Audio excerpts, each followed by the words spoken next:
Happiest mind technology के साथ। सो बहुत सारे लोगों के कमेंट भी आते, बहुत सारे लोगों के पास ये कंपनी शायद से होगी भी।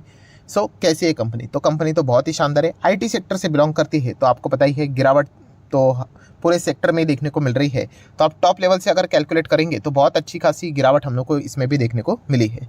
अगर आपका नज़रिया लॉन्ग टर्म का है तो फिर आपको कोई भी चिंता करने की यहाँ पे ज़रूरत नहीं है, क्योंकि कंपनी फंडामेंटली स्ट्रांग है, इतना तो मैं आप लोगों को यहाँ पे बता सकता हूँ। हाँ, डेफिनेटली कंपनी के नंबर कैसे आएंगे इसके ऊपर हर किसी का फोकस यहाँ पे ज़रूर होगा, बट जैसे मैंने आप लोगों को कहा कि ये शॉर्ट टर्म वाली बात होगी। लॉन्ग टर्म के हिसाब से अगर हम लोग बात करें तो हम क्या चेक करते हैं? कंपनी का पोटेंशियल चेक करते हैं। तो पोटेंशियल के हिसाब से बात करें तो वो ज़बरदस्त परफॉर्मेंस हम लोग को देखने को यहाँ पे मिल सकता है। सो अगर आपके पास ये कंपनी अगर होगी तो मुझे नहीं लगता कि कोई आपको मतलब पैनिक करने की यहाँ पे ज़रूरत है। हाँ, कंपनी है मिड साइज़ की, तो मिड साइज़ की कंपनी रहेगी तो 30-40% तो नॉर्मल गिरावट हम लोग को देखने को मिलेगी। बट येस, लॉन्ग टर्म के हिसाब से बात करें तो एक कंपनी का परफॉर्मेंस आप लोगों को अच्छा खासा देखने को यहाँ पे मिल सकता है। देखिए, KPIT टेक भी गिरा था, बट बाद में कैसा बहुत अच्छा तेज़ी आ गया ना, तो भूल जाते हैं सब लोग। मतलब आप जाकर चेक कर लेना, KPIT टेक 60% क्रैश हुआ था, उसके बाद ज़बरदस्त तेज़ी आई थी, उसके बाद 40% क्रैश हुआ था। तो ये गिरावट हर किसी स्टॉक में आने वाली है। आपके पोर्टफोलियो में जितने भी स्टॉक आपको अच्छे देखने को मिल रहे हैं ना, हर किसी का नंबर लगेगा, ठीक है। तो सिर्फ हमें ये चेक करना है कि क्या वो गिरावट के चलते कंपनी क्या वापस कभी कमबैक ही नहीं कर पाएगी। अगर उस सवाल का जवाब हाँ है तो फिर निकल जाइए, इतना सिंपल होता है, ठीक है। तो हैप्पीएस्ट माइंड में अभी भी गिरावट देखने को मिले, आपकी आंखों के सामने आप देख सकते हो। कितना है? लगभग 36। ये तो मैं नॉर्मल बता रहा हूँ, 40% भी आप पकड़ सकते हो। तो क्या ये गिरावट कंपनी को तबाह कर रही है? तो बिल्कुल भी नहीं, ठीक है। तो ये चीज़ें होना एकदम नॉर्मल सी बात होती है, शेयर मार्केट में एकदम आम बात है। आप 5 साल टिक कर देखिए, आपको सारी चीज़ें समझ में आ जाएगी। मतलब बात करेंगे लक्ष्मी ऑर्गेनिक, यस, लक्ष्मी केम की बात करें, केमिकल सेक्टर से जुड़ी हुई कंपनी। ये भी कंपनी जस्ट अभी इनकी शुरुआत हुई है, पिछले बुल रन में ही हम लोग को ये मार्केट में एंटर करते हुए देखने को मिली थी। आपको पता ही है कि IPO आता कब है? जब बुल रन हम लोग को देखने को मिलता है, तभी यूजुअली IPO की बारिश होती है। सो तभी ये कंपनी आई थी, उसके बाद रॉकेट की तरह तेज़ी देखने को मिली, उसके बाद वापस हम लोग को प्रॉफिट बुकिंग के चलते नीचे आते हुए देखने को यहाँ पे मिली है। तो अगेन कहना चाहूँगा, ये कंपनी ऐसी नहीं है कि ख़राब है या फिर ये, बट येस, ये कंपनीज़ में रिस्क ज़्यादा होगी, क्योंकि एक स्मॉल कैप कैटेगरीज वाली कंपनीज़ है। तो इनमें अगर आप ब्लाइंडली जाओगे तो बहुत ज़्यादा दिक्कत यहाँ पे हो सकती है। बुरा मत मानना, बट बहुत सारे लोगों को कंपनी के मैनेजमेंट कौन है, कंपनी को चलाता कौन है, उनसे रिलेटेड मतलब कंपनी के CEO के तक नाम नहीं पता होते हैं। तो बस ऐसे ही जाके निवेश करके वो आ जाते हैं। चल गया तो ठीक है, नहीं चल गया तो क्या फ़र्क पड़ा, मतलब ऐसा करोगे तो फिर दिक्कत हो सकती है हमें कोई। देन अगर हम लोग बात करेंगे दोस्तों तो रिलायंस इंडस्ट्री, यस, बहुत सारे लोगों के कमेंट भी आते रहते, सर क्या रिलायंस शेयर खरीदना ठीक रहेगा?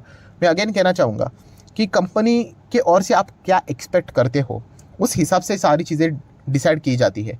अगर आप ये कहोगे कि बस 5 साल में ये कितना दिया, बस 121% दोस्तों, मतलब अच्छा परफॉर्मेंस दिया है इसने, ये इतना ही परफॉर्मेंस देता है। इससे ज़्यादा अगर मिल गया तो हम कह सकते कि हाँ, इसने खुद के ही परफॉर्मेंस को ओवरबीट कर दिया करके, ठीक है। अगर आप बॉलर से एक्सपेक्ट करोगे कि वो सेंचुरी लगा दे तो वो नहीं लगाएगा, बट अगर मार दिया तो समझ लेना कि इसने हाँ एक्सपेक्टेशन के भी बियॉन्ड जाके परफॉर्मेंस क्या है, वैसा ही है। सो ये लार्ज कैप ब्लू चिप कंपनियां हैं, इनसे अगर आप मिड कैप टाइप के रिटर्न एक्सपेक्ट करोगे तो हमारे एक्सपेक्टेशन में गलती है, ठीक है। तो ये पॉइंट हमें समझ में आना चाहिए। अगर आप ये कहते हो कि मुझे 5 साल में पैसे को डबल करना है, उस हिसाब से मैंने रिलायंस के अपने पोर्टफोलियो में रखा है, आपका लॉजिक एकदम सही है।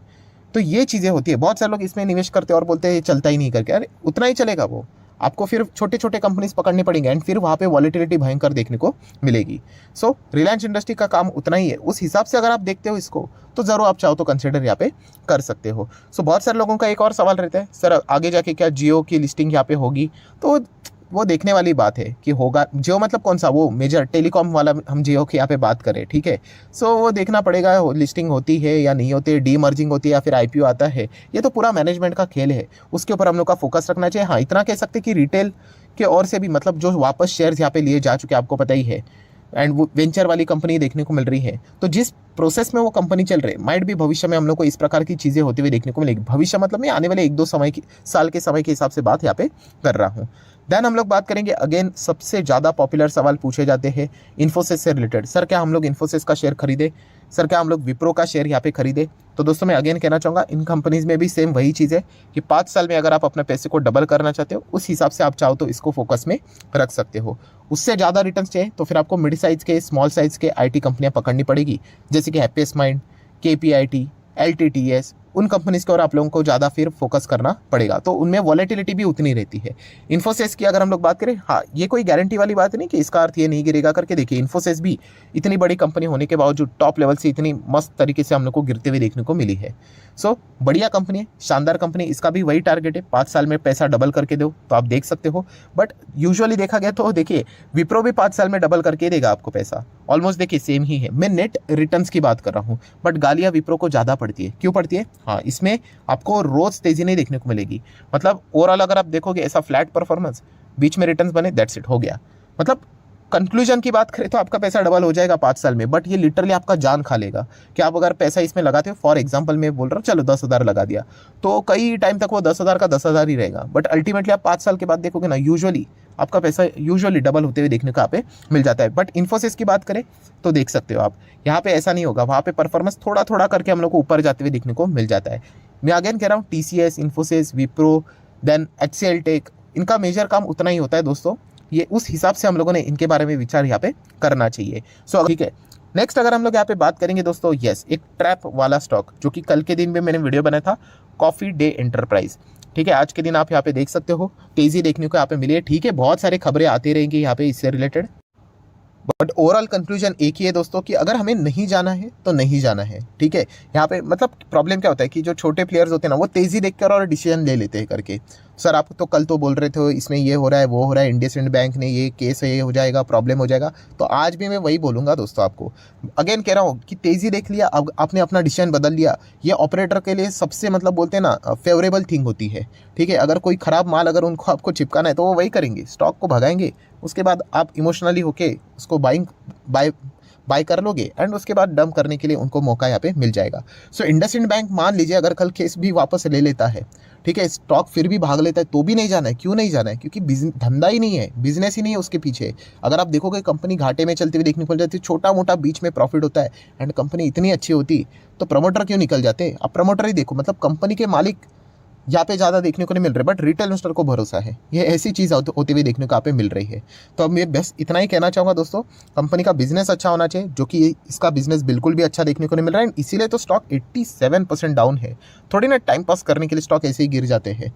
ठीक है, तो बस मैं जितना हो सके आप लोगों को वार्न यहाँ पे कर सकता हूँ। बाकी जैसे मैंने हमेशा कहा, पैसा आपका है, बाइंग डिसीजन आपके पास है, बाइंग बटन आप लोगों के पास है, आप चाहो तो खरीद सकते हो, आपकी मर्जी। बट मैं इतना ही कहना चाहूँगा दोस्तों, ऐसे कंपनीज मतलब कल कितना भी भागे, अवॉइड करना ही ठीक रहेगा। ये न्यूज़ बेस्ड स्टॉक है, छोटा मोटा खबरें यहाँ पे आती रहेगी।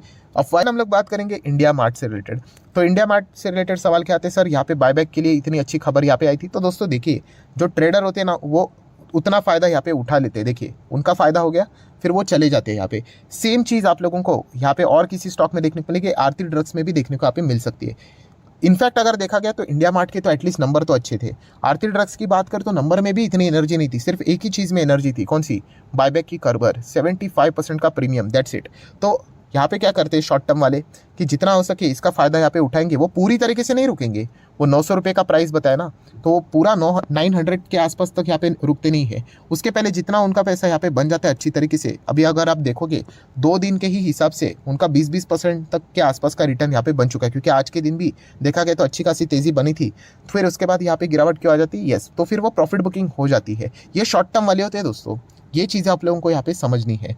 तो इसलिए तो कहता हूँ मैं, बोनस, बायबैक, स्प्लिट डिविडेंड, ये कभी आपका टारगेट नहीं होना चाहिए कि मैं ये शेयर को खरीदूं क्या क्योंकि इसमें बायबैक है करके। कोई फायदा नहीं, वो ट्रेडर लोग उसको उछालेंगे, बाद में वापस नीचे आएगा। बायबैक के चलते स्टॉक प्राइस मतलब एकदम आसमान नहीं छुएगा। उसके लिए तो कंपनी का धंधा ही अच्छा होना चाहिए। तो वो हम लोगों ने स्टडी करना है और डिसीजन यहाँ पे लेना होता है।